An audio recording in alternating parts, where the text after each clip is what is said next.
welcome to Deadpan Cooperative's 2024 Collective Game of the Year. I'm here with my esteemed Game of the Year listists, Shay and Tim, and I'm Lachie, of course. Gentlemen, it's been 6 months since we each did our own personal Game of the Year lists. It's currently July in 2025, and now we're going to use the power of algorithms and retrospection to decide what the actual best game of 2024 was. Shay is going to explain how this showdown is going to take place. I am.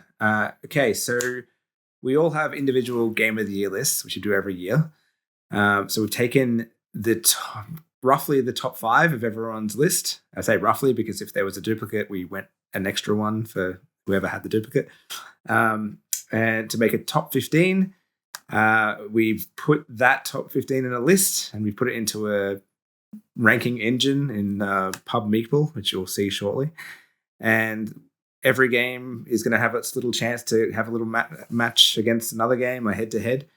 And when they come up, we will talk about the games that we have played or haven't played. Because we haven't all played all the games in this list, we played the games in our own list, obviously, but I haven't played all the games Tim has played. Tim hasn't played all the games that Lachlan has played. So it means there might be games that come up here or there will be games that come up here that only one of us or only 2 of us have played. Because of that, everyone is still voting. Otherwise, it would be a disaster. We have ties and things. So we'll all vote, but it's up to the people who have played the games to convince the people who haven't which one to vote for. So we'll see how this goes. It is our Game of the Year lists last year were very different. To put it mildly, there's only one game that was on all of our lists. So this is going to be interesting, and I don't have a clue what's going to happen. I don't know what's going to be our top 10 at all. So we'll go through it. The little algorithm will do its stuff and rank it at the end. We won't actually know when it's going to finish. We won't get like a countdown or like that. It'll just be like, blur, here's your list. So we'll all be surprised when it comes up and we'll get our result. And that's how it worked. Worth pointing out as well, the algorithm is flawless, and so there will be no further discussion on the rankings of games. It's exactly what it is. So I guess let's get into it. What is the first matchup going to be, Shay? This one. 2 games that you didn't play. Wonderful. I played Tactical Breach Wizards. Did you? Oh, yes, you did actually. I did. And to give you a clue of how much I liked it, I refunded it. I think it's the only game I've ever refunded on Steam. Now, it's all coming back to me now. I know that one of you had it as number 1, so they'd be thrilled to hear that I refunded the game. So this is how well this is going to work. Up against a game that is very similar to a game that you probably would have refunded if that were an option. Yes. Metaphor Refantasio, very similar to the Persona games. Persona 5 in particular was the one that you played and didn't like. Yep. And Tim and I both played and both very much like, I think. It was my game of the year in 2017. I feel like I played a fair bit of Persona 5, though. I just got frustrated by let's not get tied down by... No, let's talk about Persona 5. Let's get bogged down at the very start of this 2024 Game of the Year list, talking about my 2017 Game of the Year. That sounds good. So someone else should speak to this because I shouldn't. Well, Tim... do you want to talk... I was going to say, do you want to speak through Metaphor first, or...? I can speak about Metaphor and you can speak about Tactical Breach Wizards. Sounds good. Because I think I had Metaphor higher and I think you had Tactical Breach Wizards higher. So Metaphor Refantasio is a game with an awful name because Japan putting out RPGs, clearly they either don't care what the West thinks or they're not aware what the West thinks when they put out a game with a name like this.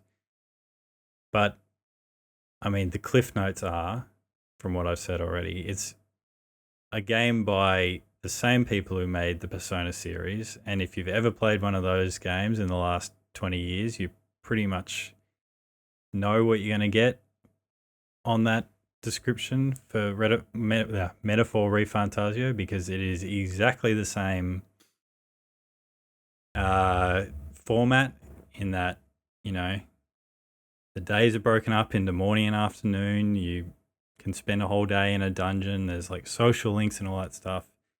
I might be sounding like I'm minimizing what this game is, but those are all great, unique things about the games that Atlas makes. And Metaphor ReFantazio is like a high fantasy version of that.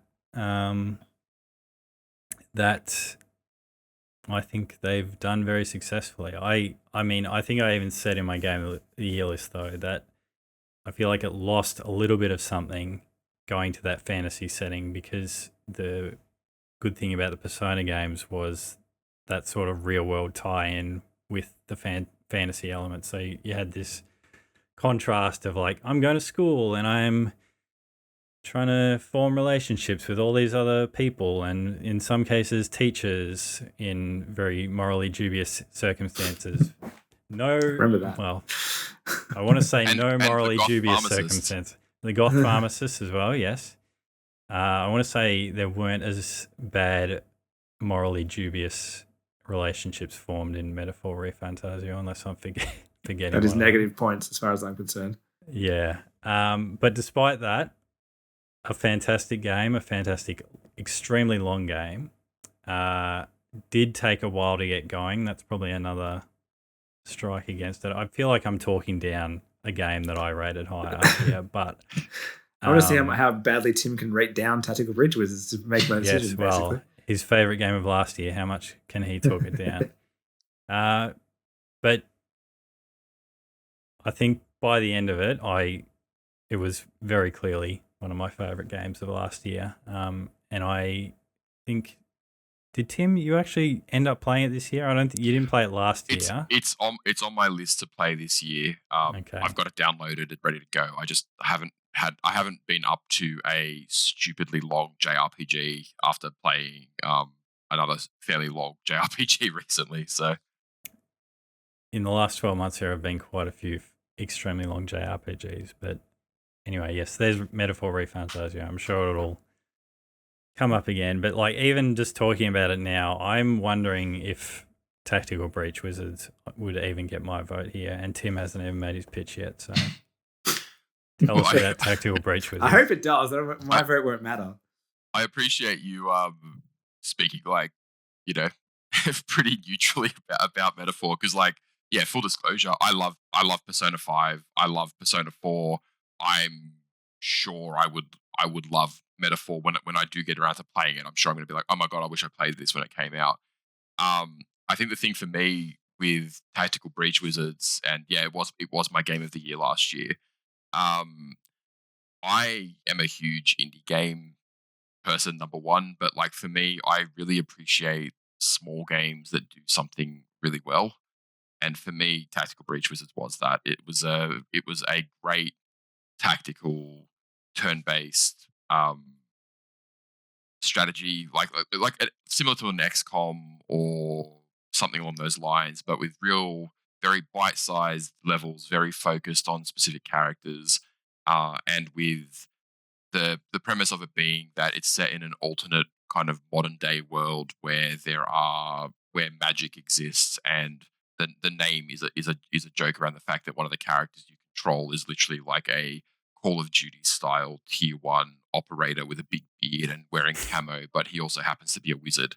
And there are other characters like that, or with unique powers that you use throughout the game.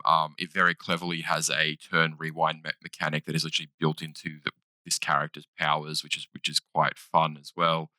But yeah, I think that's probably the best way I would describe this. Is it's a very tight, very competently made, fun, tactical turn-based game with this wonderful wrapper around it, which is the story and the writing, which Tom Francis, who used to former journo, games journalist, and has written for games like, has created games, other games in the past like Gunpoint and Heat Signature was his other Heat one. Signature. That was the other one. Yeah. Very funny, very clever writing, and this game is like the epitome of that. It's got a legitimately excellent story, fantastic characters. The dialogue is laugh out loud funny throughout the game, and combine that with a really unique spin on that kind of tactical turn-based combat, and it was pretty much perfect for me. Hence why it was my game of the year. So while I think I would love Metaphor, I think if I'd played it in the same year, I don't think it would have beaten Tactical Breach Wizards for me. So my vote would stick with my number one. Well, let me tell you why I hated Tactical Breach Wizards. No, I'm not going to bother. Legitimately curious to hear. Like, was it just that it's not your style of thing, or no, the writing was good? I don't know. It just the game itself, I didn't enjoy it. Like I guess turn-based kind of tactical games, I hadn't played anything like it for ages. For a start, since I was far younger. But like, it started off, I'm like, okay, I'm getting behind this, and it didn't pick up quickly enough or something. I don't know.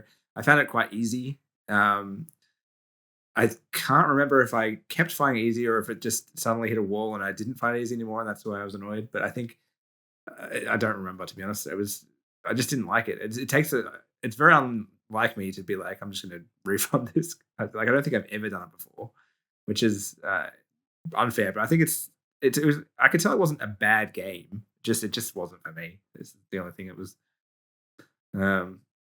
Whereas it's in Metaphor, it's probably the same. So I will say for Metaphor, though, speaking about the name, I'm wondering, for Essen or Port fans, if they're just big fans of Orazio Fantasia, because they've kind of merged his name into one. Or Carlton fans. Yeah. Yeah, no, not a factor in this game, if you can believe that. I will echo what Tim said, though. The writing in Tactical Breach Wizards is excellent. Like, I think easily the funniest game that came out last year. Like, genuinely laugh out loud funny. And it's not voiced at all, which for me highlights just how strong the writing is, because it's hard to make laugh out loud funny writing. Like, a lot of comedy is in delivery usually, and you lose that delivery when something's written, but it's still hilarious. And yeah, the gameplay, I would say, like, I feel like it was more of a puzzle game than a tactics game in a way.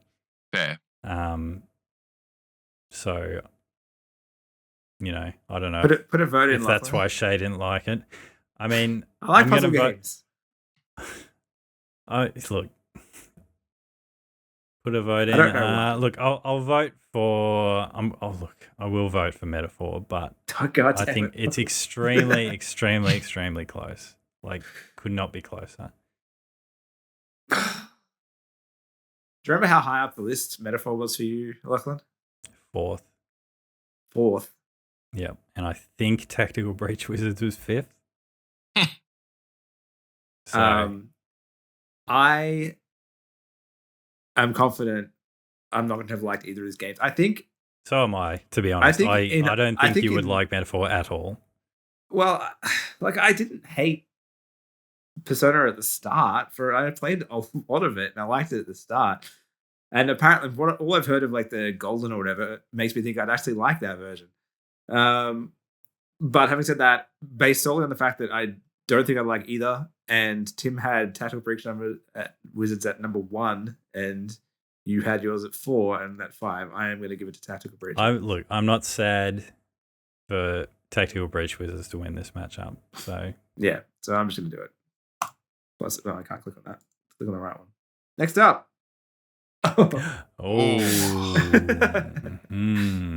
Did we all play both these games? So I definitely had Balatro on my list. Very high from memory. I think third.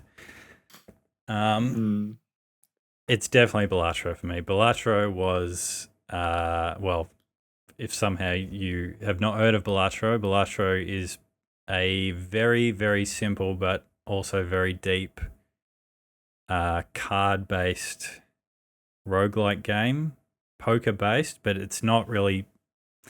I mean, it is poker-based in the sense that you're using a deck of standard cards and you're playing poker hands, but that's about as far as the relevance of poker goes in this game. And it's just all about the Joker cards, which will add modifiers to what you're playing. So, like, this Joker might make spade cards have a +4 multiplier on them. So when it adds up the score for each spade, you're getting an extra 4 times on everything. And that's the most basic thing. It gets a whole lot crazier than that. And it's just insanely deep for how crazily simple the concept is and easy to get into it is. And if Tim loves indie games, it don't get much more indie than this game. So it's funny that you say that. So I hadn't played Balatro when we did the lists, but since then I picked it up. I think it was on Game Pass, and I played it a little bit on Game Pass and essentially went, oh no, as it then proceeded to consume my life on mobile and everything else. If I had played Balatro, there's a pretty decent chance if it wasn't first on my list last year, it probably would have been second. So yeah. So as much as I love mouthwashing, and I guess to mention here that mouthwashing is the only game that appeared on all 3 of our lists. We all did like mouthwashing. Yeah.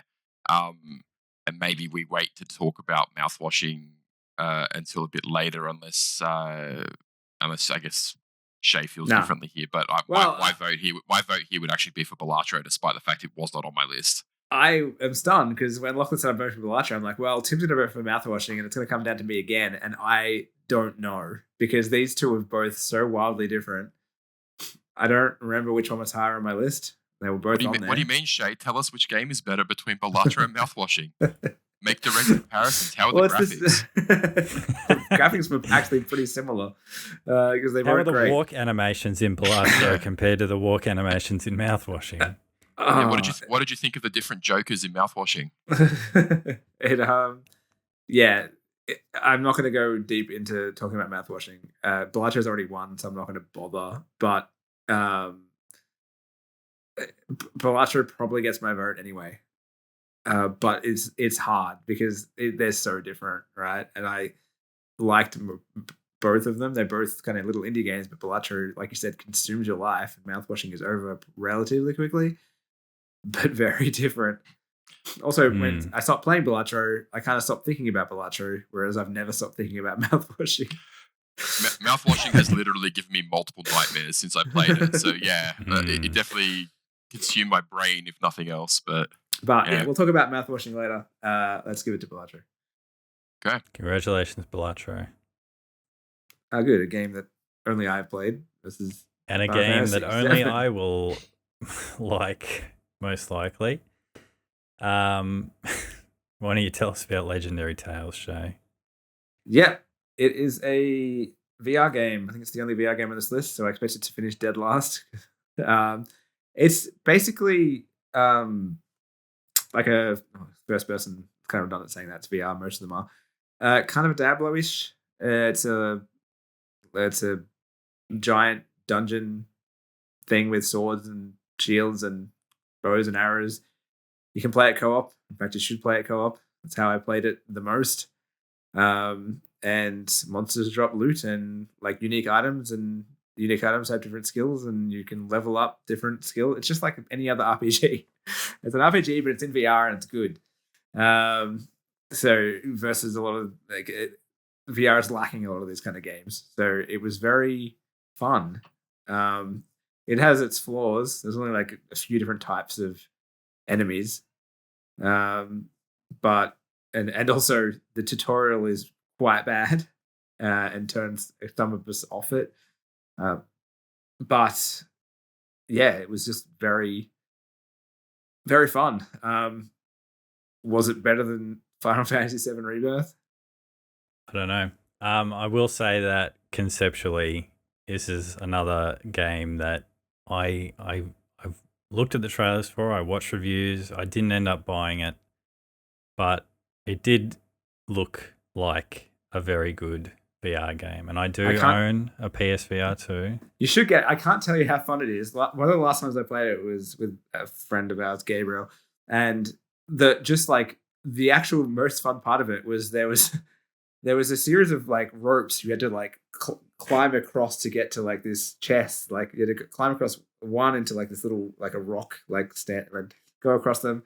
Took us so long because we kept like getting to the end and having to like kind of swing and then missing and falling down, and it was Like in any other game, it would be incredibly frustrating. But somehow in VR, watching your friends just like drop off these ledges and like fail miserably, it was hilarious. I don't know, things are just different and sometimes better in VR. I don't know if I'm ever going to win an argument for Final Fantasy VII Rebirth with the two of you, but I will just put out now, and I'm fully prepared to admit that most of the reason that Final Fantasy VII Rebirth finished at the top of my Game of the Year list this year, and why Final Fantasy VII Remake finished at the top of my Game of the Year list in 2020, I want to say, it's extremely made for people who played and loved the original Final Fantasy VII release in the late 90s, and they have done the best job of any game that I have ever played, like any remake or reboot, of being both faithful to the original in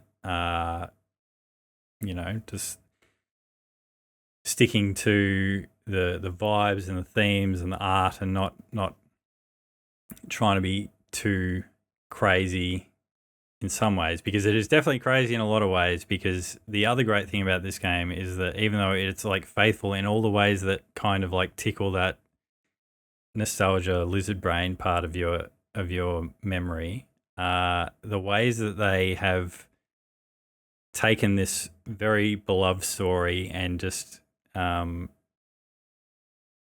taken it and run with it in this pretty wild new direction that like genuinely has me like just I can't wait for the third part of it. And maybe the third part will totally blow it. Entirely likely it does, because they are setting up a lot of threads that they may not be able to get through the eye of the needle. But if they do manage to do that, it'll be incredible. But right now we're in that middle period where after like the second Matrix movie and the second any movie you can probably name, where they're like, holy shit, how are they going to pull this off? Oh, they didn't. Maybe they will this time. But yes, it's an incredible game, and I probably won't convince you guys to vote for it because I finished Final Fantasy VII Remake and I liked it enough. Rebirth was the one game of yours that I played after I did my list. Played one game of yours and one game of Tim's, just so I'd have something extra to bring to this. And I thought it was better than Remake, and I rated Remake pretty high, but I still kind of dropped off and moved on to other things. It is extremely long, and that is the criticism I have heard from a lot of other people, which I don't know. I always find a bit weird, because a lot of the criticism I've heard of this game is like, oh, there's too much stuff to do, and it's just like, well, just don't hear that a lot. Just don't do it. Like, just do the main story if there's too much stuff to do. Like, but even still, I think if you just did the main story, I think it's still like a 40, 50 hour game, which is long. And yeah, it's only a section of the story. Like, it picks up after a 30+ hour game and sets up a game that will probably be another 40, 50 hours. From my memory of the original Final Fantasy VII, I think the point that Rebirth ends is not even the halfway point of the original game. So they've got a lot of ground to cover before the end of the story. This is only the first trilogy. It's the trilogy of trilogy. Yes, that's right. So this trilogy only covers Disc 1, and then Disc 2 will be its own trilogy, and then Disc 3.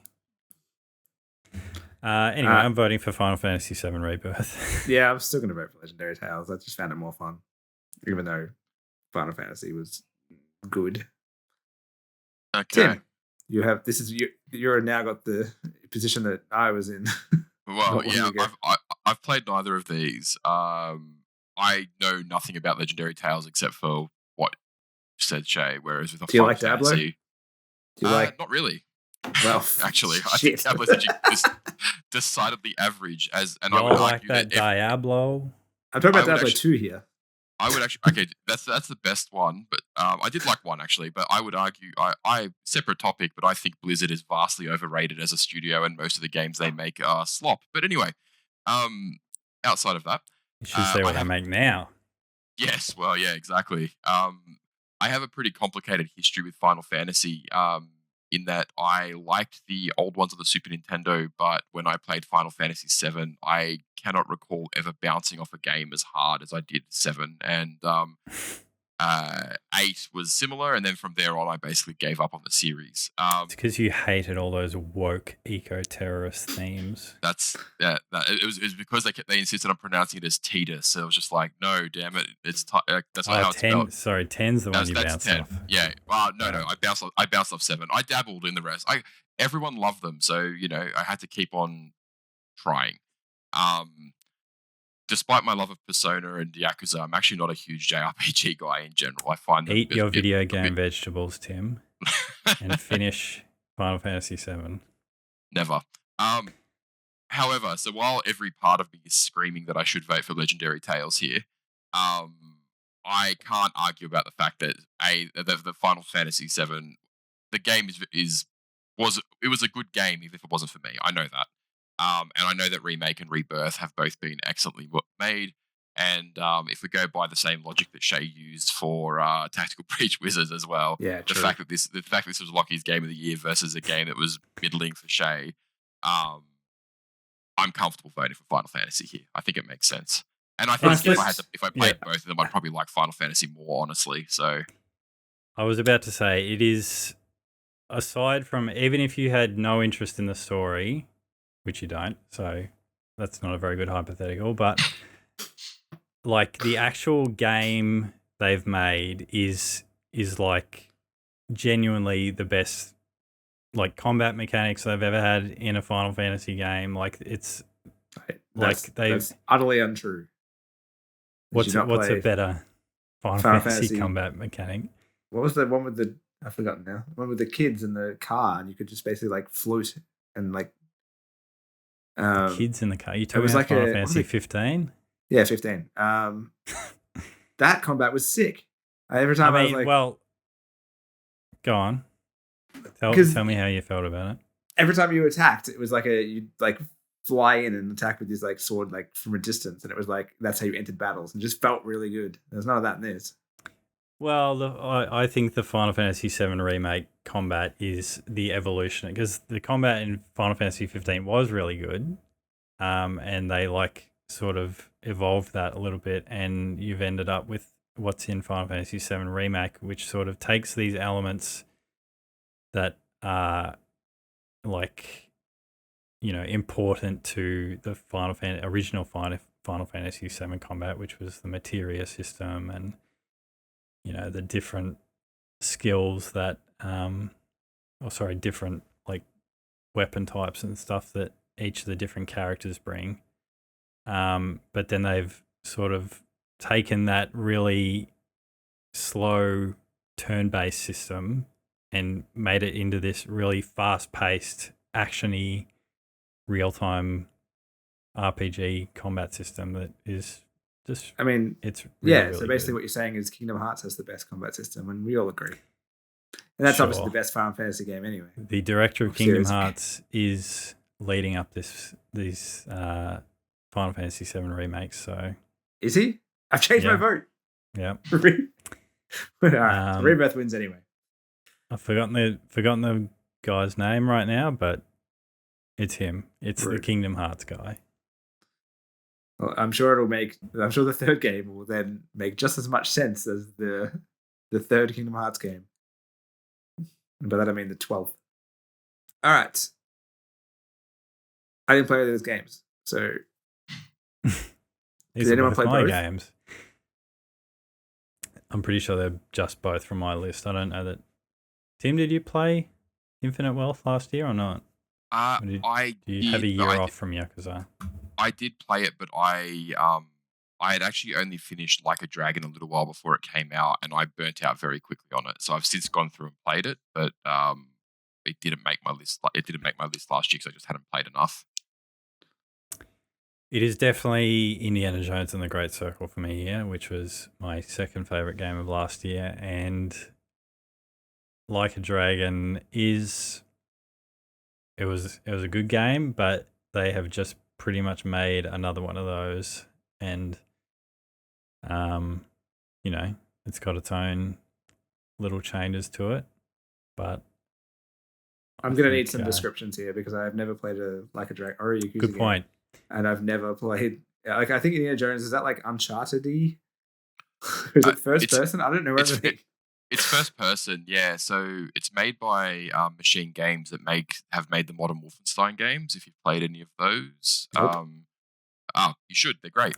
Definitely should. That's what everyone says. Yeah, they are excellent games.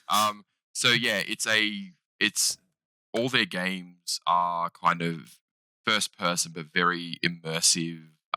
A lot of focus on making you kind of feel like you're in the space that you're in, and that kind of thing. And Indiana Jones, I think, is like the next logical extension of that. You are Indiana Jones, and you are in the environments that Indiana Jones would be in. You move like him. You use the whip, you whip the revolver out, you deck Nazis. It's you explore tombs, solve puzzles. It's excellent. Lachie, did you have anything else you wanted to add? I mean, you pretty much summed it up. It borders on fan service with how, like, just they really try and just find what's the most like Indiana Jones stuff we can think of, and let's just make the game this. Like, the locations you're going to are just so, like, you start off in the Vatican, so you're running around in 1930s Vatican City. So you've got all these like world famous landmarks that you're visiting. The next place you go after that is Giza. So straight from the Vatican, you're going to the pyramids, and then you go to the Himalayas for a little bit, and it's just all these very sort of like, I don't know, they haven't tried to be too clever with what they've made the setting, but they've just like really tried to encapsulate what made the original Indiana Jones movies, at least, like so good and nostalgic for people who were old enough to remember when those came out. Mm. Yeah, when you say original movies, have you rewatched all the Indiana Jones movies recently? Look, Temple of Doom doesn't hold up that well. One and three, bad movie. Still good movies. Yeah, 1 and 3, but you said early movies, so I was like, do you mean 1 and 2? Because 2 is awful. I do not mean Temple of Doom. I will not stand up and bat for Temple of Doom on this discussion. I think it feels more Last Crusade than Raiders. Like, if you wanted to go in terms of, there's more of an emphasis on the humor, I think, in the game, which Indy's a little bit goofier, and some of the stuff that happens is a bit goofier. Raiders still has elements of that, but it's a little bit more of a serious movie, I think, compared to the sequels.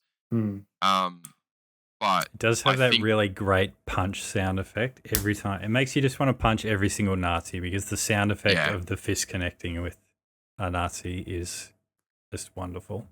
I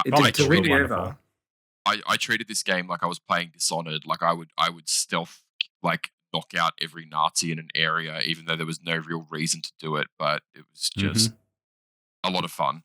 How many times there are guns in the game, but I never used a single gun, even though there are guns in the game. So, because you just want to go around punching people. Yeah, or throwing statues at them, or whipping them. Yeah, or whipping them. Yeah. And Like a Dragon, is it just a weird game?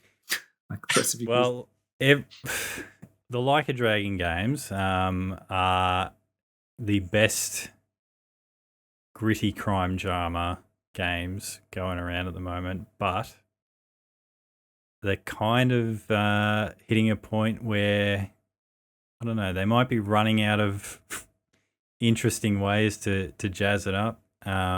It was still a very good game, but I would say Infinite Wealth had the weakest story of all of the Like a Dragon / Yakuza games that I've played, which has been Zero Kiwami, which was a remake of the first Yakuza, 6,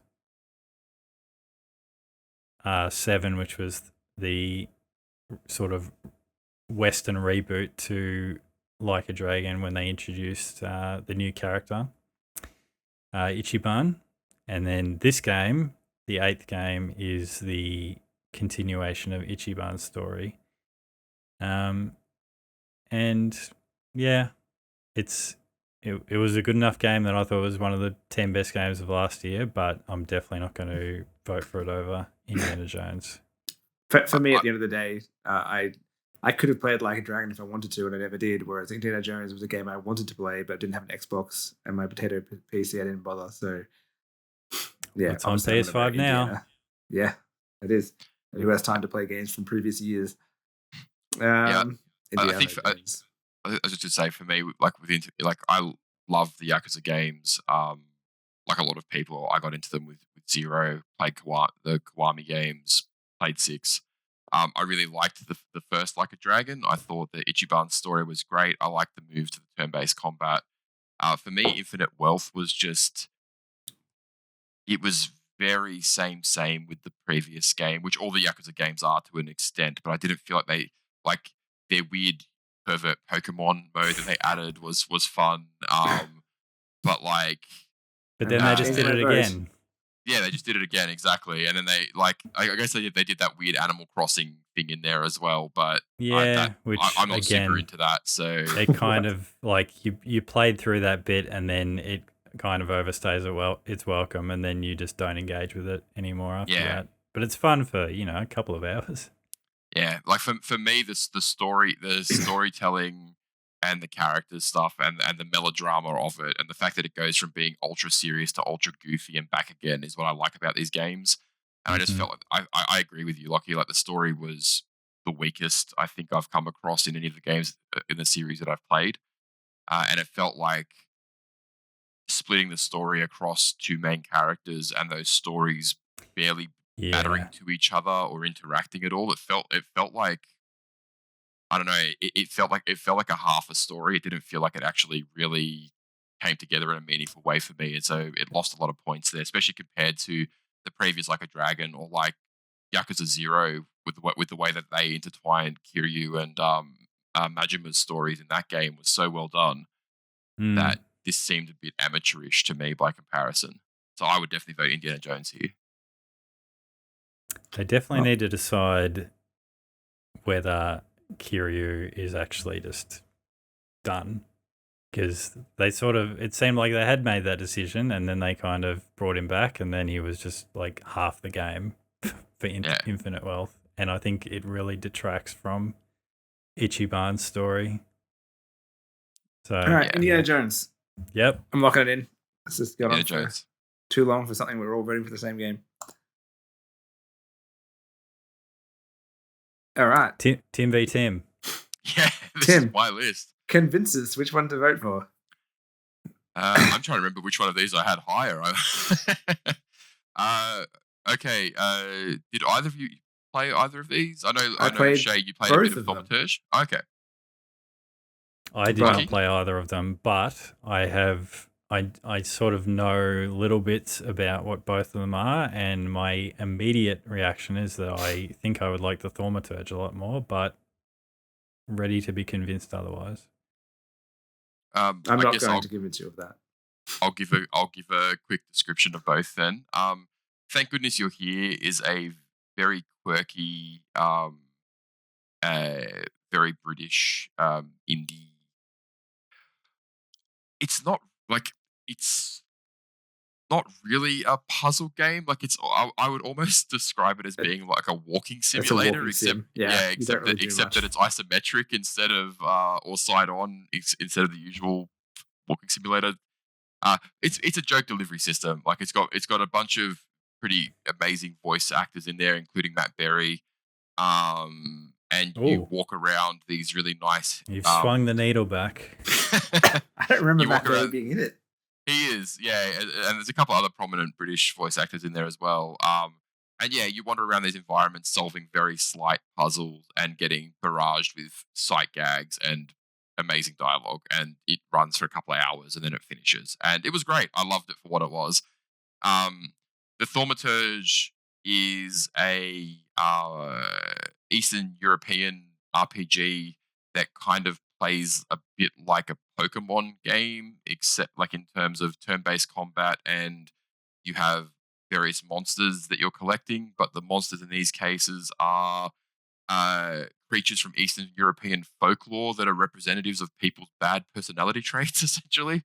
And so, yeah, it's set in an alt history, early 1900s, where Tsarist Russia has conquered most of Europe, and you're in Poland as a thaumaturge who is someone that can retrieve these monsters that are haunting people and ruining their lives or ruining the lives around them. But in the process of retrieving them, you take them and whatever the problem they cause into yourself. So while you're gaining more power, you're also corrupting yourself. So you'll find a creature, for example, that causes excessive pride, and if you do that, then you take on the sin of pride, and that starts to impact the game in meaningful ways. You'll find dialogue options locked out, for example, or the character might just say something without giving you an option. Whereas if you were playing differently, you would get an option on how to respond and stuff like that.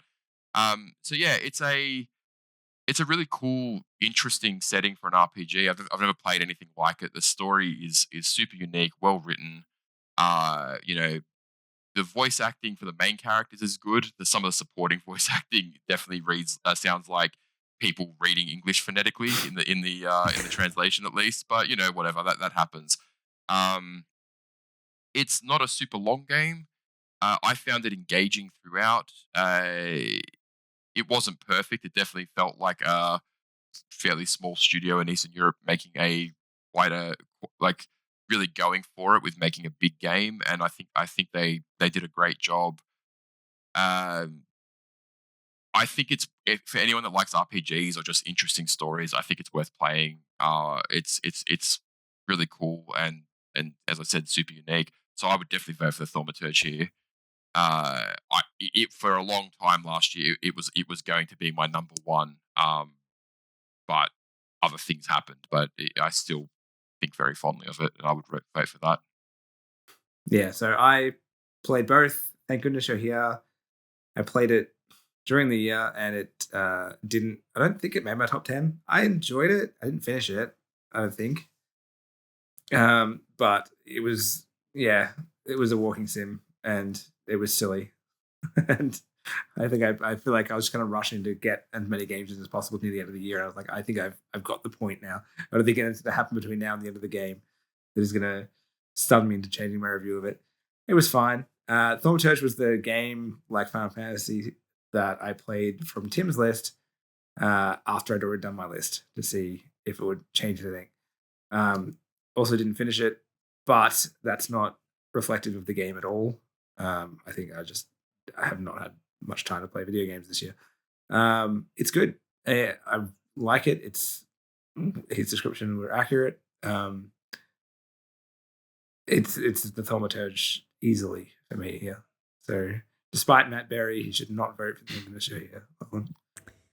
Yeah, I mean, the Thaumaturge looked better at the start, and everything I've heard now makes me think I would like it a lot more. I think from what I saw of Thank Goodness You're Here, my takeaway from reviews and trailers that I watched was that I would play it and feel like I would need a bit more substance to what's going on. Like, if the enjoyment of the game is just like, here's all these funny jokes, I think I would burn out on it pretty quickly. It is very charming. Yeah, it's true, but Thaumaturge. All right. It wins. Well. I think Tim is the only person that played Mullet Majak, and the two of us played Lorelei. I never finished Lorelei, though. Neither did I, because I was waiting for you. Fell off of it. So I was like, Lachlan, get to the bit where I'm up to. I'll help you get there, and then we can figure out the very end of this game together. It just got really hard. I was very close to the end, I feel, and I just was completely stuck. But also, I'd gotten so far without using any like guides or cheats. I didn't want to like use one right at the end to fuck. So I never finished it, which was probably pretty dumb. But yeah, it was pretty hard. Sorry, Yeah. we probably should describe because Tim, do you know anything about Lorelei and Laser Eyes, Tim? So I have. What do you think it is based on the name? I have actually, after hearing about it on being spoken about on the Nextlander podcast, I have actually seen some footage of the game, and I'm aware of what the game is, and it sounds like something that I would like in theory, but then if I actually played it, I'd probably bounce off it pretty quickly. But it sounds cool and it looked great from what I saw. So I'm aware. Was it point and click, or was it close enough? No, well, I mean, it was a adventure-y. Well, I don't even know if it's an adventure game. It's basically like it's a puzzle game, but you move between the different puzzles in this sort of overworld area. And it has, you solve a puzzle and it would get you a key that unlocks a different part of the house, so you can go solve a different puzzle, and like you get multiple pieces of these things that are used in a puzzle that you found very early on and walked up to and go, I don't know what this is anyway, and then you walk away. Half the problem I think I ran into by the end was that I really struggled to pass which parts were like, do I just not have everything I need for this puzzle yet, or is this one that I actually can do right now and I'm just too stupid to figure it out? And that happened enough times that I kind of just fell off it. But the look of the game is unlike almost anything. It's this very stark monochrome style, well, monochrome and red for the most part. And then suddenly being chased by a computer head person. Yeah. That stuff's fallen out of my memory now. But it's just... It's sort of it's all very weird and deliberately weird. It's very weird. Like the main character is this woman Lorelei who walks around with sunglasses on all the time. As soon as you walk into the mansion at the front door, you can take off your coat and you go to the menu and there's a bit that tells you like your body temperature. Never worked out what the point of that was. I don't think that ever came up for me. I forgot about that. I saw it was one of the things I immediately saw in the menu that was like it tells you your body temperature, and then when you get inside the mansion, I'll check this in every room. You can take your coat off and your body temperature will go down a bit, but there was no point where you were too hot or too cold or... See, I was stuck. I was horribly stuck at the end. I didn't know what to do. It wasn't a matter of like, I need to finish this puzzle. I just didn't know where to go at all. Like I'd opened up I won't, no spoilers, I guess, but I'd gone to pretty far into the game and the place I went seemed to be kind of pointless. So I'm like, there must be something here. Now that you've told me that, I'm like, if I go back there, am I going to be like, my temperature is wrong. I should have taken my coat off. Maybe. Maybe that was the key. You had to get to there. A big factor at the end of the game is your body temperature. There were parts of this game that I really, really enjoyed when I was playing it. And then I guess it just made me feel a little bit too stupid at some point, and I very much stopped enjoying it after that. But it was cool, and the puzzles are very well done. It's not one of those games where the puzzles feel unfair. You say that, but you couldn't do them and you quit. Well, but that's because I'm just not smart enough to do the puzzles. Like there's definitely puzzles in games I've played where you sort of do it and you go like, how was I supposed to work that out? Like there doesn't seem to be any logic sometimes, but in this game, the logic on the puzzles is sound from what I can tell. Or maybe it's not. Maybe that's why I couldn't work it out. No, maybe I'm giving it too much credit. They usually are. I mean, I got pretty far without doing anything, so I mustn't have been completely off the wall bonkers. Tim, you're going to have to describe Mullet Mad Jack. Yeah, so Mullet Mad Jack is, I guess, a stupid game that will make you feel amazing as opposed to a game that's going to make you feel stupid.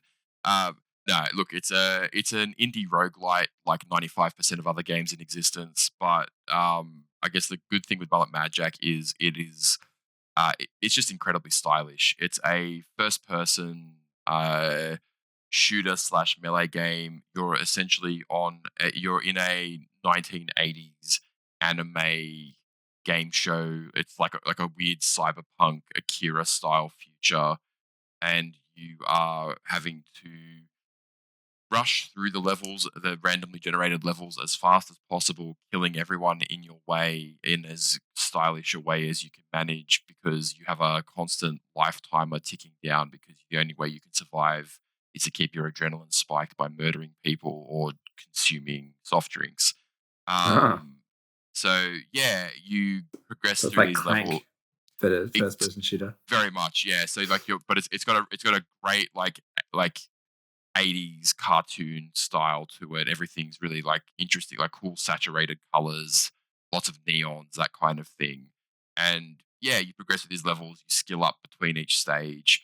You find different weapons, you wall run and slide, and kick people into walls that electrocute them or spike them or whatever the case may be. Fight the occasional boss. Yeah, it's it's a really cool, really fun game. You see just about everything it has to offer after 5 minutes of playing it, but the actual loop of playing it is super entertaining. It kept me engaged for ages, and I found that it was a really great. I've got 5 minutes, you know, between meetings for work or something. I'm going to have a quick run of this game, and it was really good for that. I would vote for it over Lorelei, but that would be purely because of the fact that I played it and really liked it, and I just don't have the experience with Lorelei. But you know, totally acknowledge that Lorelei is certainly a more substantial game, if nothing else. Like Mullet Magic is pretty slight. Yeah, I'm very for Lorelei. I will, before I cast my vote, I will point out that your reference to Crank is the second time the movie Crank has been referenced in my life in the last week. So do Does with that mean that get your vote with information what you will. When did Crank even come out? That's like a 2008 movie or something. I mean, you It's a while started ago. 2000. How can you pinpoint it to the year? I don't have any. I have a vague memory of watching it, but that's about it. Yep. Anyway, look, I really do like the sound of Mullet Mad Jack, but I don't know. I did like Lorelei, even though it didn't make my top 10 in the end. I did like it until I didn't like it. So I think I just have to give my vote to Lorelei on that basis. All right. But Mullet Mad Jack does sound interesting. The 80s anime aesthetic does do a lot of heavy lifting for me. If you haven't seen it, like watch a trailer for it. It looks incredible. Like it is such a well designed game. All right. Core Keeper is a game that I'm sure only I played. An Astrobot. Who played it here? Obviously, Me. Do you play it, Tim? I did it. Do you it's hate on my Joy? list. It's on my list to play. I just barely touched my PlayStation for that year, to be honest. All right, let me give you a quick rundown of Core Keeper. This is going to be hard because of the two of you. Because the games I'm going to compare this to are Terraria, which I know Lachlan hasn't played. Look, if you didn't know which way I was voting already, you're you haven't even played Terraria. Terraria is one of the best games ever. I have played. No, you didn't. You ruined it for 5 seconds to test something. On to you. No, it's like it's not exactly, because Terraria is like a side-on scroller, whereas Core Keeper is kind of isometric from memory, or is it top-down? You're underground, but there's farming, and it's basically a survival game, but you've also every other survival game. It's more than that though, because you've got RPG elements. Like you got to level up your stats. You've got different gear to find and craft. There's bosses, lots of bosses. In fact, a lot of bosses that you basically unlock and summon and stuff over the period. It was a lot more than I thought it was going to be. I think it was marketed originally as like a Stardew type game, but when I played it, I was like, this is nothing like Stardew. It's far closer to Terraria. And I think the makers of Core Keeper, their next game actually looks like an exact Terraria clone. It's even the same, like it looks exactly the same as Terraria. So clearly they took inspiration from it. Really liked it. That said, Astrobot is there, and as I said, it's pure joy. So if only it was VR, the only thing it was missing. Which obviously I gave Astrobot Rescue Mission, the VR version, Game of the Year years ago. And this is did not. completely unfair on Core Keeper, even though I was always going to vote for Astrobot. But I feel slighted by Core Keeper because when I heard about it, the name and even the art for it made me think, like, is this going to be like a Dungeon Keeper sort of thing? And I loved Dungeon Keeper when I was a younger person, but it is obviously nothing like that. No. And I hold that against it, frankly. But it is co-op, and I did play it all co-op, and it was very fun. Yeah, so points for co-op. Astrobot, I suppose. I'll talk about Astrobot. Astrobot, but even if you did play the was it Astro's Playroom? Was it called? Or was it Astro's Playroom? The thing that came with the PlayStation 5 that was basically the tech showcase for the new hardware. It had the GPU song. Which had the amazing GPU song, which was, I will say, was not topped in the new Astrobot game. Still, that GPU song is the best music. That tree level is pretty sweet, though. Oh, yeah. It's a very simple platformer that harkens back to when 3D platformers were a thing that every console had to have for some reason. But they've just made a very good modern version of that. And, you know, it's basically a love letter to everything that Sony have done with the PlayStation over the last 30 years. Forever. Yeah.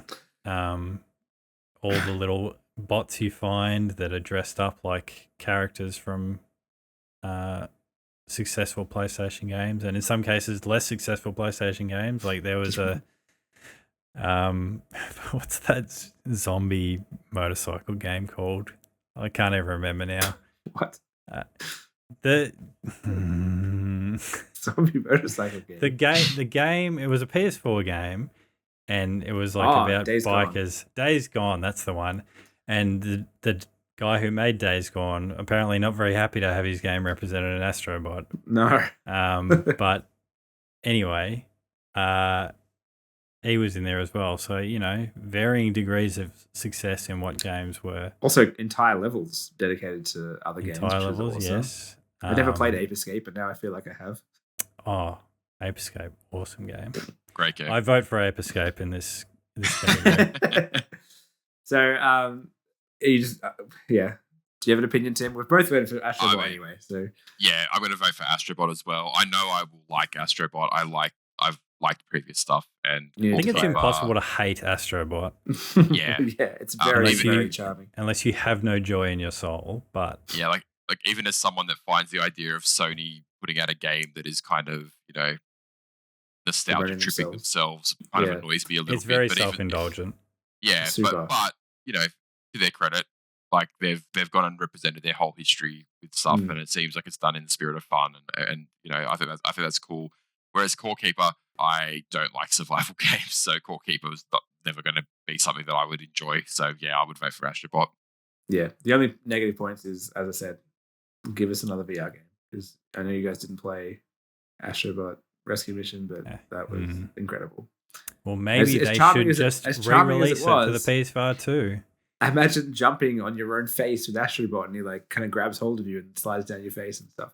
It was just lovely. He's so cute. Anyway, Astrobot. Oh dear God.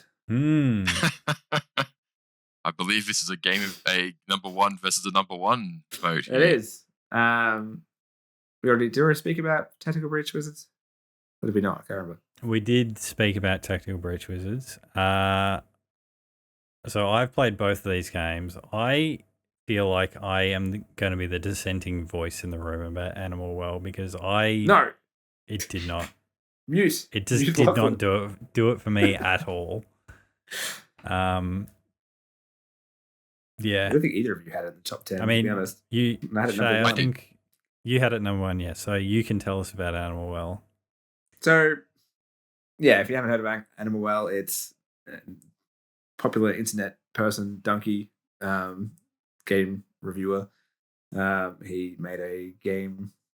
Did he make it? I Development. thought he just. He didn't make the game. He yeah. made a game production company. And yes, that's it. The first game they've produced is Animal Well, made by someone not Donkey. When I saw the trailer for it originally, and I saw like, oh, we're developing games now, we're producing games rather. Here's the first one. I watched the little thing for it, and I'm like, yeah, that's terrible. I'm not gonna play that game. And then it came out, and everyone's like, this is great. Game's great, and I'm like, oh, it's not for me. But I was like, I think it was on PS Plus, so I think it was free.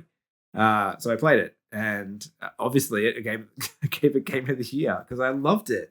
It took me back to like games that I played when I was much younger, because when it was all like first of all wonder, because their world is really strange and interesting, and like unlike anything I've played before, where there's like everything's weird. The animals are just messed up. There's kangaroos and there's dogs that you think you can normally avoid by jumping in a hole, but suddenly this dog is a sausage dog and it squeezes through the hole after you, and it's like it's terrifying. But that was actually horrifying. It was the sausage dog. Yeah, that was awful. It was just like it's so full of secrets and just random stuff. Like I don't remember who I was talking to, if it was one of you or where they're like, oh, it's tedious getting around. I'm like, yeah, have you actually figured out that you can teleport yet? Because they don't tell you any of this stuff. You just got to figure it out for yourself. And I loved that about it. And yeah, and it took me a while to uncover the entire map, but I did it. I even though I didn't get involved in the whole like kind of meta, like to do one of the puzzles, you basically got to go online and compare notes with other people, which I found interesting. I didn't engage in it, but I don't mind that it's there. But yeah, I loved it. I really thought it was charming, and also it wasn't super long, but just felt like the right amount of length. Felt like there was different stuff happening all the time. It felt really skill based to do stuff. Apart from one specific section where I kept falling and dying in the middle of this chase scene, that absolutely killed me. Oh my god! But for the most part, yeah, it was just a perfect blend of everything. And as we've said, I refunded Tactical Breach Wizards, so that's the difference there. I think for me with Animal Well, like I loved it. It was 9th on my list. I thought it was going to be higher until I played more of it. I think that was the thing for me, is that the presentation of that game did a lot of heavy lifting. Like it's gorgeous. It had that really kind of melancholy, quiet feel to it as you explored, and like all the weird ghostly animals around and all that sort of stuff, the dripping water, it had the audio was so good. The audio was stunning. Like the design of the game was great. I thought the puzzles were good. It was a good balance between like, here's some basic puzzling that you can do, and then here's some more advanced stuff that you're going to have to figure out. Like the teleporting was one of those examples, and stuff like that. I think for me, what dropped it down my list was I didn't actually think the gameplay was tight enough. I felt like for a Metroidvania style game, which is a genre I love, and like for a game that was dependent on platforming and dodging enemies, and occasionally it wasn't a huge part of the game, that part of it, but there was elements of that, timing based puzzles. The actual platforming in it, the controls didn't feel great. They didn't feel accurate enough to what I was expecting. And so I found the game, especially as you get into that late game content and the post credit stuff as well, when you're starting to get into more complicated things. I just found it kind of frustrating to play. I knew what I wanted to do. I knew what I had to do, and it was just tedious to do it. Definitely a skill issue. What were we playing on, by the way? My Steam Deck mostly. I played it on the PC a bit, but I mostly played it on Steam Deck. It's a very good Steam Deck game. I will give it that. The perfect format for a Steam Deck game. I also actually feel like it wasn't long enough. Like for me, I feel like the actual main game, I would have liked to have more of that main early playthrough style of game go longer, with more variety in that. Because I feel like it actually ended before I was ready for it to as well, which I guess was a bit of a bummer for that genre, but that's probably more of a me thing. So yeah, as I said, Tactical Breach was my game of the year. I would vote for that. I liked Animal Well a bunch, and I would vote for it against a whole bunch of other games probably. But yeah, not this one. I'm not winning this. Yeah, I'm assuming you're going for Tactical Breach Wizards. I will be. I will say Animal Well. I don't know if you ever played Fez, Shay, but it was extremely reminiscent of Fez. I played a little bit, but I kind of dropped off it pretty fast.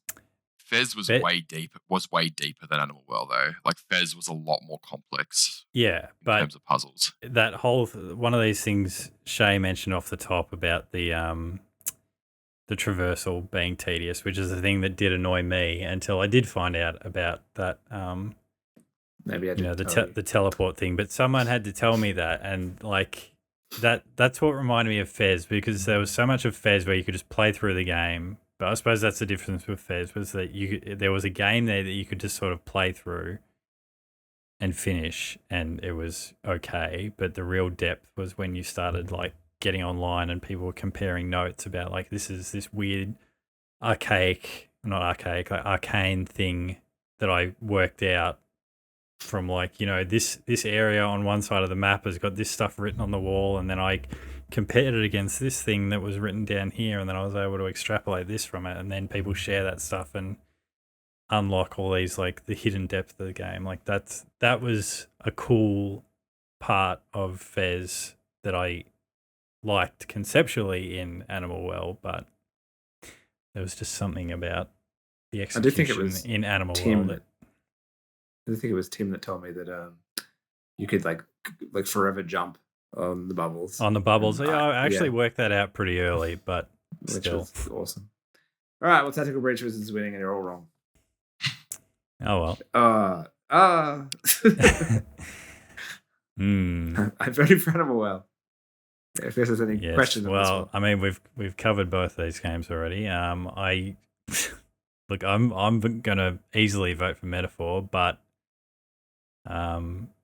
Metaphor was not my game of the year, so I would not begrudge Animal Well. And the only reason I voted for other people's game of the year is because I didn't care either way. If I actually liked a game and didn't like another game, I wouldn't use that as an example. Tim, what are you voting for? Oh, this is tough.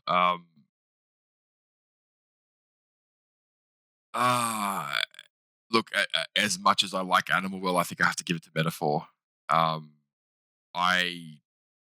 am confident that I would like Metaphor a lot more than Animal Well. Fine. So, All right, let's move on. Pushing Animal Well down to dead last in this list. Balatro. This is easy. Yeah, Balatro. Yeah. Look. Sorry, Lachlan. No, that's fine. Look, if Final Fantasy VII Rebirth loses to anything, Balatro might as well be it. But what if it also loses to mouthwashing? Well, then I might have an issue. Is this the time to discuss mouthwashing? We actually haven't described mouthwashing yet. So who had it high? I think Tim had it highest on his list. Tim had it the highest, so go for it. Sure. Mouthwashing is Is horror game the right term? I feel like it dabbles in horror, but it's like psychological. It's horror, but it's multiple different types of horror. Yeah. it looks like a PS1 game, but and it uses that appearance, I think, to pretty good effect. But yeah, essentially, it's a pretty short narrative psychological horror game about a crew on a spaceship that are essentially Amazon delivery people, and there's an accident and the ship becomes stranded with essentially no hope of rescue, and it becomes a story of watching these people deteriorate in various ways. It contains all bad things. All bad things. They do a hell of a lot with the limited graphics, including making like really good use of characters and an environment and some good tricky stuff. But I think even more than that, they do a great job of making you as the player, and as the player, you play as multiple characters in the game as well across multiple timelines. Yeah. They do an excellent job of making you as the player do some really, really awful things and making you complicit in those things in a way that, especially once you've gotten to the end of the game and you understand the context of everything that happened, legitimately left me feeling kind of gross afterwards, in a way that I don't think I've ever experienced from a game before. And I consider that to be a pretty high compliment. Like, it's for, I think a lot of horror, a lot of horror games especially tend to just lean into the jump scares and the grossness, and that's the extent of the impact they have. But this is very much a focus on there's like one jump scare at the start, basically, and I was like, oh, this is going to be a jump scare game, but there's like no more. It's just everything else that just lingers. Yeah, I don't even remember the jump scare. It's like this game slow scares you. Like it builds tension and makes you feel worse and worse and worse about everything happening. And it's very much because of the way that it jumps backwards and forwards in the timeline. You see that you see the car crash happening in slow motion, and the fact that you are actually actively a part of making it happen is that much worse. So yeah, I'm not a huge horror person in general, but part of the reason for that is that a lot of horror just doesn't really impact me. This is up there for me with some of the best horror I've experienced, and I think it's a really great story and top to bottom an excellent game. So I would vote for this, for sure. You probably don't remember the jump scare, Lachlan, because just prior to that, you had played Alan Wake 2, which had the most horrifying jump scares of any game ever. So in this, the jump scare was like, oh yeah, it's a jump scare compared to that. But sure. But it was good because like it was right at the start. Like it's literally right at the start, so I don't count as a spoiler. But it's like you're running through like the corridors of the ship, and there's that like the mascot of the ship keeps appearing everywhere, and like all demented versions of it. And then like you turn around, it's like right behind you, and it was a slight. It wasn't like a huge jump scare. I remember this now. And I was like, oh, this is going to be fucked, this game. But then it was, it was, but not in a jump scary way, just more of a slow build kind of. It's some of the sound effects as well. Poor Curly. The tablets. Yes, Jesus. Yes. No, I have to give it. I have to give it to mouthwashing. So Final Fantasy, sorry. Yeah, look, I like Tim. I'm not a horror game guy, and I really enjoyed mouthwashing. I mean, enjoyed's probably not the right word. I got a meaningful experience from mouthwashing, and I think the length probably has a lot to do with that. I think if it was even an hour or two longer, it might have started to overstay its welcome, but it's a really, really good, tight horror experience. So it's not all perfect. I found the walking around on the grates where they gotta like pause when the shadow comes near you, like that kind of stuff. I thought that was a bit unnecessary. Yeah. I didn't need the forced stealth gameplay, but just kind of. But yeah, sorry, mouthwashing. Tim and I are going mouthwashing. I'm assuming Lachlan would go Rebirth, but he's getting outvoted. So the system works. I've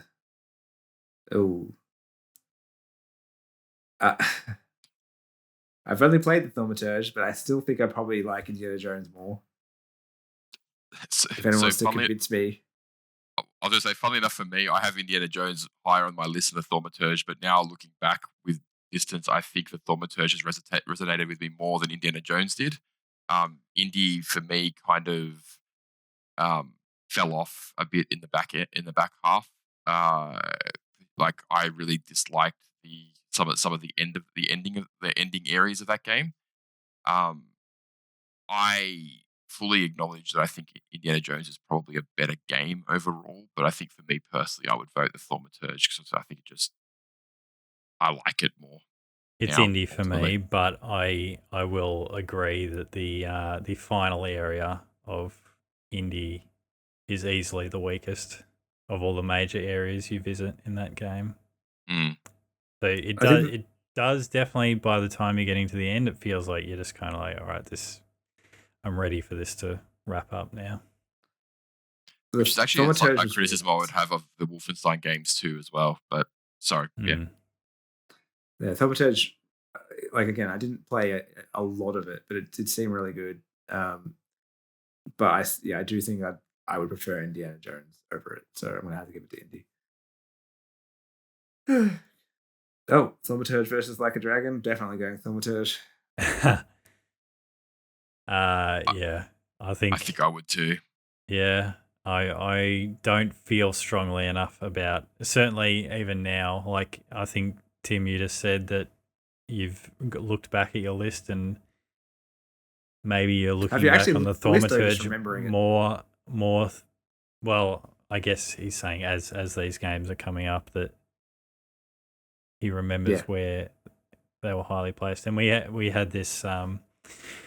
Shay and I were looking at our 2023 lists, and I was definitely looking at mine, going like, I would completely change the order of half of this if I was doing it again right now. So there is something to be said for the long legs, horrendous on how delay you feel about a game. But in saying that, I won't argue for Like a Dragon, because I feel like if I redid my list now, it would probably fall out of my top 5, which was it even in my top 5? It might not have been. No, it wasn't. It was 6th. So yeah, well, Thaumaturge is getting 2 votes, so your vote doesn't matter anyway. Mm-hmm. Now I'm voting for Like a Dragon. Yeah, me too. Like, thank goodness you're here. Yeah, I can't vote thank goodness here. I liked it, but honestly, yeah, if there'd been more good games I'd played in that year, I don't think it would have made my list. Whereas Like a Dragon is still a great game, even if it's the worst one of that series that's come out for a while. My vote's irrelevant, but I vote for Like a Dragon. We don't say worst, Tim. We say the least best. good. Least best. Yes. Least best, okay. These are all good games. Sure, yeah. Except for Animal Well. Oh, God damn it. And Core Keeper, actually, because survival games suck. Astrobot for me here, yeah. Not that it matters. I'm going to dissent and vote Lorelei as someone that hasn't played either, just because Lorelei seems more interesting to me. Even if Astrobot is probably this isn't better. Like worlds apart. It's pretty. I mean, they're both on my list, and I got my top 5, so they can't have been that far apart. But yeah, Astrobot. Oh. Lorelei. I think Core Keeper was higher for me, but this is one of those ones where time changes things. I'm actually going to vote Lorelei myself anyway. Well, I'm voting Core Keeper. Tim definitely sold me enough on Mullet Magic that I will back him on this one. I'm not expecting Core Keeper to go well. In fact, am I going to get any of my top 5 in the top 10 of our list? Also, we haven't... Oh, no, that's all right. Balatro. Oh, this hurts. This is going to be bad for Tim. It is Balatro for me, but... There you go. Tim, you don't have to vote. You can just abstain and it'll be to Balatro. It's not a slam dunk for Balatro, but... Yes, it is. Well, it is in that it's a 2-1 vote, but for me and my internal conflict, it's not a slam dunk for Balatro. It might not be 2-1. Tim hasn't voted yet. He did say Balatro would be higher. Look, I'm gonna stick with Tactical Breach Wizards. in saying that, like, that's a game I've stopped playing and I'm still playing Balatro. But I think the highs of Tactical Breach Wizards, and for what I personally like, it's my one. But like Balatro would be 1B. Like, this is gonna be one of those things where Tactical Breach Wizards is number one, and then when we eventually do a game of the decade list at the end of the decade, Balatro will be on the list and Tactical Breach Wizards won't. entirely possible. It's quite possible. Like Yeah. Rocket League for me, it's never been like number one, but every time I make a list, it's on there. It's always there. Balatro. Wait, was I supposed to do Balatro? Yes, you were. Yeah. good. Mouthwashing. Tactical Breach Wizards for me. Yeah, Tactical Breach Wizards. Boo. Boo. Very close for me, actually. Metaphor. This- Mouthwashing. Mouthwashing for me. Yeah. Yeah. Honestly, I actually wish I'd put Mouthwashing higher up my list. Now, like I can't remember exactly where it was, but I think I Wow. probably would have had it higher. Oh, I had 2 highly rated JRPGs on my list last year, and Final Fantasy VII was the higher one. So yeah. I stand by well, that. I mean, I go with Final Fantasy because I played it and I did like it enough. I'd vote Metaphor because Final Fantasy sucks. Yeah, I think Final Fantasy VII being a bad game is generally accepted. Well,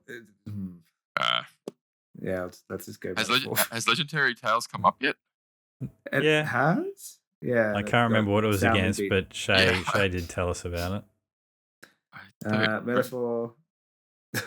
Oh, This is where Oh no, sorry, that's right. That was the VR one. My bad. Yeah, sorry. Yeah. Yeah, it was the VR one that I compared to Diablo, which is more or less. Animal World. I mean, Animal World. Yeah. oh, okay. I was going to vote for Legendary Tales, but Well, it doesn't matter. oh, it's indie for me. But Yeah, it's indie for me as well. More so because I haven't played Astrobot. Like Astrobot, yeah.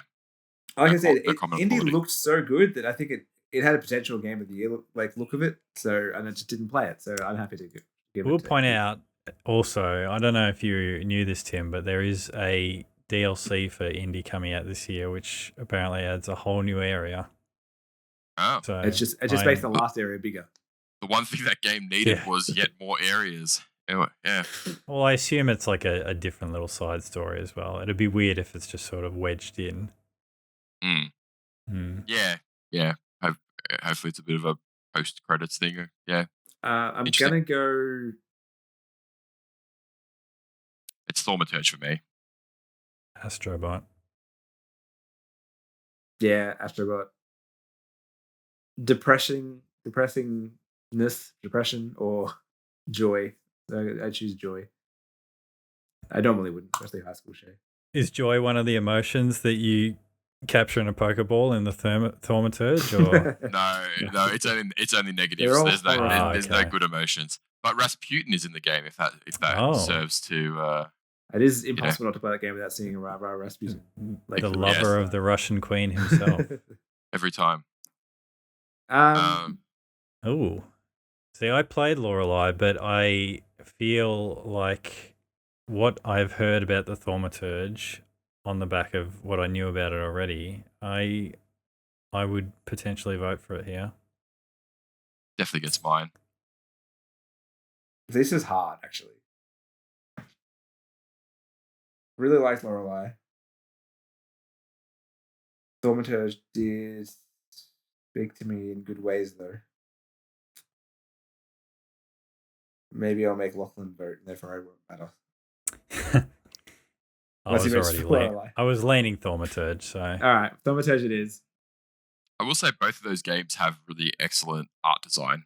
Like they Yeah. both look great in different ways. Lorelei. yeah. Look, I would vote for Like a Dragon, but as I said, I think the further I get away from having played that, like the more the things I didn't like about Infinite Wealth stand out to me more than the things I did like about it. Right. Well, you're free Yeah, from voting. I'd vote Lorelei as well. Mullet Madjack. Mm. Didn't play either, and Mullet Madjack is more appealing to me. Yeah, I would vote Okay. Mullet Madjack here as well. Sure. I will vote like a dragon for the record if it comes down to a I ballot don't think recount at the Corekeeper's end. winning this. Is Like a dragon for me here. Yeah.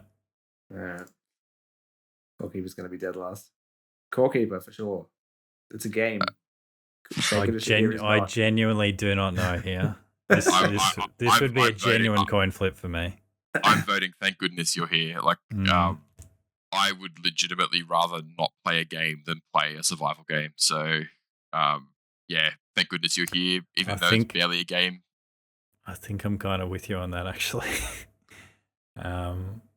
I mean, that's not true. It's not like you have to collect games. food and eat to like. It's not like that hardcore survival. It's just crafting and killing things and optional farming and stuff like that. And they've got like automation elements, so you can do whole Factorio satisfactory stuff involved in there. But as well. I like that in single player survival. I think you co-op survival is something that okay. It's a single player game. You just can play a co-op. All these games are just the same as each other. It's all just the same. What about which game has Matt Berry in it? Well, you may be surprised. No, you won't be surprised. Let's go. Thank goodness you're here. I mean, Matt Berry. I don't feel too bad about it.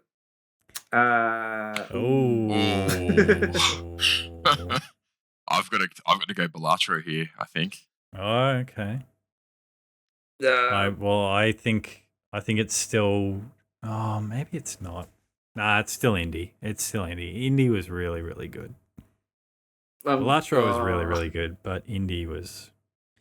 This is hard because now I'm basing like a very good game that I know is very good versus a game that I think is very good and think is probably better than Bellatrix, but I mean, at risk of swinging you away from what I just voted for, like the fact that Indiana Jones sounds so good still hasn't been enough for you to play it.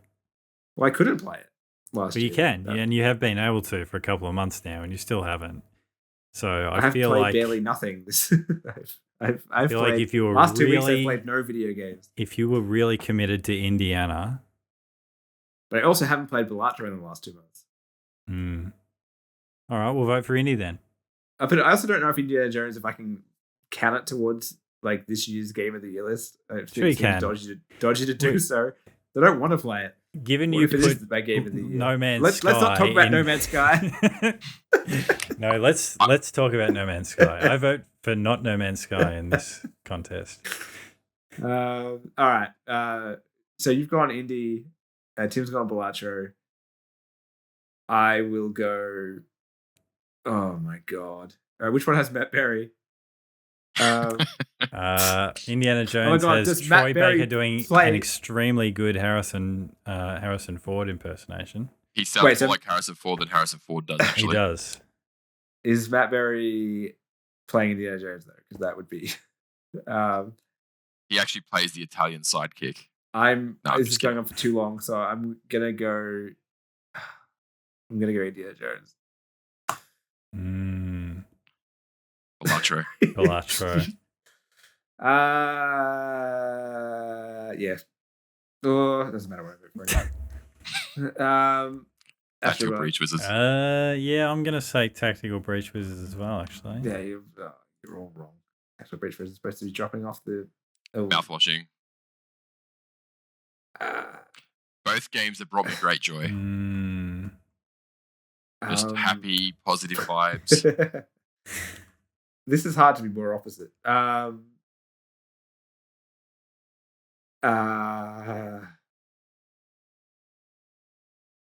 Astrobot.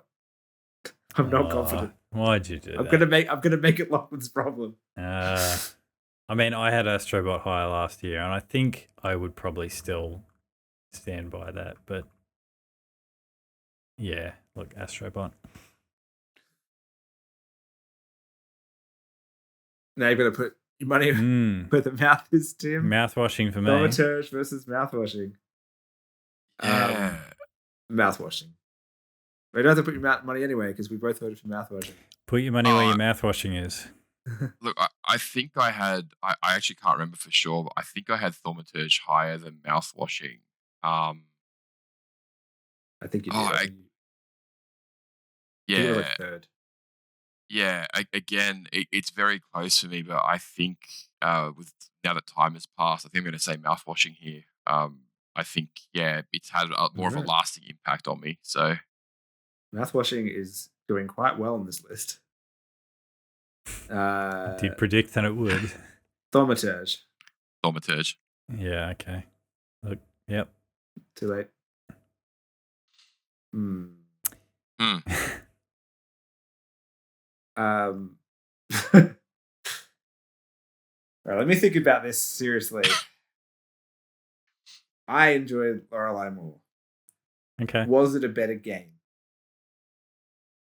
I mean, is that what we're trying to decide, or are we just... No, it's your own preference, but I'm just trying to think, can I justify voting for Final Fantasy? I think I've dunked on enough of your games that you can have this one where you just dunk on my favorite game. But I'm not going to dunk on it because I did enjoy it, but I liked Lorelei more. Although, did I even play more of it? Because I still felt like I played a fair bit of Final Fantasy VII. Not heaps, but it's the kind of game where you can spend a lot of time with that. Feel like you've really spent that much time in.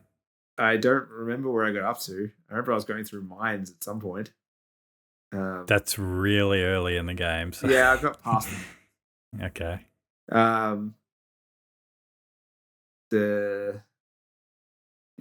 But I probably would.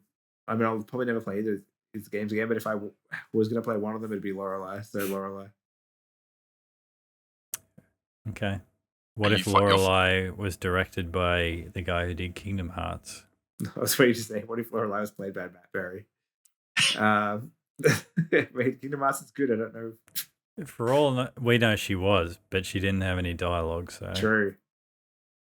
Lorelei had Donald Duck as a wizard in it, then I'd be on board. But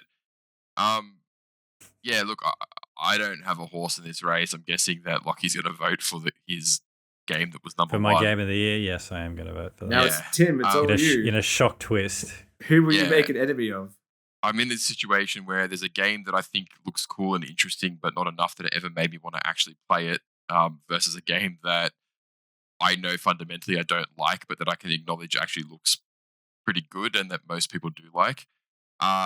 Look, I think I'm going to go Final Fantasy here. Wow. It's I think overall... I'd given that one up already. That's why I wasn't really saying anything, but here we go. Metaphor. Yeah, I would go Metaphor here as well, knowing what I know last about. One I agree with. I feel like maybe I'm reading too much into it, but I feel like Lorelei's going to end up higher than I would have thought it would based on how much it's showing up here. I mean, Lorelei it could be dead last, in which case it's trying to work out which one is absolute bottom of the list. Clearly, it's doing that because it's got Animal Well. So. Yeah, I would vote Animal Well here as well. When the next one, oh really? Yeah. Okay. What did you vote for, Lachlan? Oh, Lorelei, but it doesn't matter. Yeah, I will vote for that. It is definitely doing the bottom list, yeah, because that's going to be. I mean, it's Lorelei. Yeah, Lorelei. Yep. Mullet Mad Jack for me. Yeah, Legendary I think Tales. Mullet Mad Jack is something I'm probably going to look up as soon as we're done here. Legendary Tales. I don't expect to win. It's Infinite Wealth for me, but yeah, as I keep saying, my opinion of it gets lower the more it comes up. Infinite Wealth, but I hope it doesn't end up in our top 10 is basically what Lachlan's saying. I'm actually going to say Legendary Tales just because it sounds like my main problem with Infinite Wealth was there was nothing about it that I found exciting. And Legendary Tales, even though it's not a game that I'm overly interested in playing, it sounds interesting and new, like a VR like version of that style of game. So yeah, I'm going to vote Legendary Tales. When you actually get I only found one, I think, unique weapon, and there's lots of weapons, but the unique weapons have their own skills basically, but let you do different things. And when you actually find a unique weapon and they look shiny and new. It's not like you find like in Diablo where it's like you found a weapon and that's cool. You actually hold the weapon, so you're like, that looks really interesting and like it looks cool. You've got stuff like Thor's hammer and stuff in the game where you can actually wield it and like throw it and come back to you and shit like that. It's cool. Yeah. So I've now convinced you legendary. Oh, we're done. Oh, we're done. Congratulations. Oh, Indiana Jones. Indy. I was not expecting that, to be honest. Mouthwashing 5th. I thought that was a certainty to finish in the top 3. Lorelei was trying to work out. For the benefit of it. Suck shit, everyone. Where it belongs at number 9. For the benefit of those who've decided for some reason to only listen to the audio-only version of this. Oh, yeah, probably should read it out. Go ahead. The top 10 list is... Well, let's start at the bottom, actually. Can you scroll down for me, please? Oh, well, I mean, that's not a top 10, is it? Goalkeeper no. Top 15. Top 15. There's no point doing a top 15. That's every game. In 15th place, the worst game of 2024, Courtkeeper. Oh, no. Preceded by Thank Goodness You're Here, Like a Dragon, Infinite Wealth, which tumbles down the list the more and more I talk about it. If we keep doing this, it's probably going to end up 15th. There's a chance that the Courtkeeper beats something. Legendary Tales, Pips, Like a Dragon, Infinite Wealth at the end there. Mullet Mad Jack, 11th, although maybe more than 11th in my heart, depending on how much I enjoyed after we've finished this up. Lorelei and the Laser Eyes, number 10. Animal Well, number 9. Metaphor Refantasio, 8th. Final Fantasy VII Rebirth, 7th. The Thaumaturge, 6th. Mouthwashing, 5th. The only game to feature on all 3 of our top 10 lists.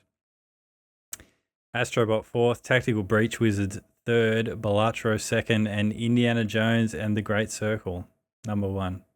So of our number 1 games, we had a game in 3rd, a game in 7th, and a game in 9th. This is democracy in action. No one is happy. I think surely Tim is the happiest. He's like, well, it's not number 1, but it beat your games. I mean, I think...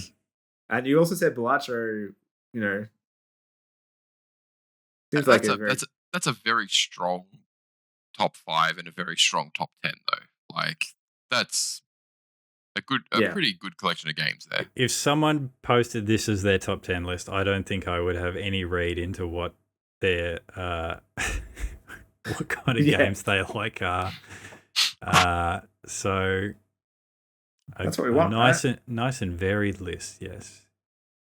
With a game that I had second, moving up to first. And so, same here. Look, yeah. I honestly felt like when I watched the trailers for Indiana Jones that if I played it, it would be my game of the year. So this kind of just worked out. Well, look, following the precedent set by No Man's Sky, it could be your game of the year this year. I mean, following that precedent, it might be my game of the year 2030. So, if they release a VR version, yeah, definitely. Well, they could. It's first person. All right. There we have it. Yeah. Done. Until now, Thanks, do we guys. do next year's list on time or 6 months later again? What are you talking about? It's still Christmas. I mean, sorry. I'm wearing my Christmas. 2020. I do feel there is actually something to be said for allowing time to digest the list that I've made. But there is also no one will watch this. What if we do one retrospective straight after the list, and then we do a retrospective 6 months later? I will say about Indiana Jones, I did worry I secretly when hate I it. was. What are you doing? Yeah, secretly hate it. Actually, a trash game. I did worry when I was putting it second on my list if I was having extreme recency bias, because that game came out on like the 12th of December or something like that. Extremely late. Whereas Animal Well was the first game I played in 2020. Yeah. Well, Final Fantasy VII Rebirth was like February, I think, last year. So definitely not recency bias on that one, but for me. But yes, now 6-7 months later, whatever, it's July now, so 7 months later, I still feel pretty strongly about Indiana Jones. So Yeah, I've cooled on a little bit, but I still think it was fantastic, and it definitely. If my list was going to change, it might move down 1 or 2, but it would still be in that top 5 for sure, and probably in the top 3. So, All right. Well, there you go. Sound thanks, off in the guys. comments below and tell us how Legendary Tales was robbed, or Animal Core World Keeper is was the actually most robbed better game in than this list. Core Keeper actually the real victim in all this. Just before we go, I wanted to do this and I forgot. Normally I do this at the start of the year where it makes more sense to do it. It's kind of weird because it's 6 months in, but I wanted to do a quick, like a guess, like an estimate. Normally I do it at the start of the year. Like, what do you think is going to be like on this list? Like, what do you think is the game of the year? Now, because you've already played games that are 6 months in, maybe make it, you can only choose a game that hasn't come out yet. Because therefore there's no spoilers for your list. Right, so I'm predicting what's going to finish high in the next year's 2025. Or in your our own joint list or this list. Like, obviously, if we did it at the start of the year, you'd have whatever's to come out in the future. And we probably would have all said Grand Theft Auto 6, and then it wouldn't have come out. But now it's not coming out. I'll go first. There was a game I've forgotten about because it's almost midnight, but Dying Light, The Beast, assuming it's closer to Dying Light than it is Dying Light 2, I think that has real potential for me to be a game that I love. I hope, for me, it's Ghost of Yotei. Oh, yeah. It looks really, really good. It does. I hope that the issues I had with some of the writing in Ghost of Tsushima and, I don't know, the sameness towards the end of the game, I hope they've improved on that. But having played Assassin's Creed Shadows this year, and that is an awfully bloated and overlong game, I feel like I'm ready for a really, really good feudal era Japan setting game. Tim, do you have any games you know that are coming out this year? You haven't played yet? I've got, there's a couple I will rattle off here. Metal Gear Solid Delta? So that is actually one of them. Really? Yeah. What was that? The Metal Gear Solid 3 remake, Metal Gear Solid Delta. I have never been a lover of the Metal Gear games, but I did love MGS5, and it was good. I am excited about this one. 3 was, in the opinion of someone who does like all of the Metal Gear Solid games, 3 was the standout story of all 5 of them. Like, it's not even close for me. So the fact that this is the one they're remaking is very exciting to me. I think it's the most interesting kind of setting and stuff of those games. That as well. Yeah, so I'm really keen. For me personally, there's a game coming out. Well, it's due to come out this year. We'll see, but it's called Menace, which is a tactical turn-based strategy game. But it's made by the guys who did the Battle Brothers games, which is like kind of beloved for those sort of tactical kind of open world games for just being brutally hardcore but very engaging and fun to play. And Menace is a sci-fi kind of quite graphically nice looking game that sounds super interesting, and I'm really keen to see what that game looks like if it comes out. And the last one for me, and one that I'm pretty confident will be high on my list, and I have very much avoided playing it in early access for this reason, is Hades 2. Is that still expected to come out this year? So supposedly it's due to come out before the end of this year, unless something has changed there. But Hades 1 is like, forget a game of the year. Hades 1 is one of my games of all time. And I am super excited about this one. So I have deliberately not engaged with anything to do with the early access. I haven't even really watched any videos or anything of it because I want them to finish it, and then I want to play it. Yeah, I'm exactly the same. I'm also a bit of a kind of a Greek mythology nerd, so like these games tickle that for me as well. Plus, again, great story and voice acting and art, and music and all that stuff. Like I could not be more excited for that game. So yeah, pretty confident if it does come out, it's going to be challenging for my overall game of the year. And the other obvious one for me is a VR game. I Am Cat. That's I mean, it does look funny, but I'm looking through my list. I wonder what that's about. I've got a list of games that to be played, and I'm looking through it, and I do actually have Indiana Jones on here, so clearly I have intended to play it. But nothing really stands out as. I mean, Outer Worlds 2. I do have Ghost of Guitar here. But yeah, I guess we'll see. The Dying Light for me, it's kind of all in on that. Can't believe you didn't say Everybody's Golf Hot Shots. Well, I do have Golf with Your Friends too on this list. If you remember that game we briefly played. What about Ultimate Sheep Raccoon? Have either of you got that on your list of upcoming games? You made Is that like Ultimate Chicken Horse? Is this that is the sequel to Ultimate Chicken Horse? Okay, good. That does not help me. Ultimate Chicken Horse is basically competitive Mario Maker. You're essentially playing a platformer racing to an end flag, but you get to place objects and traps in each round. And the only way you score points is if at least one person dies during the round. I don't know for a fact if it's been part of a PAX or Megathon, but if it hasn't, that seems like a crime because that's exactly the kind of crap they should be playing. Okay.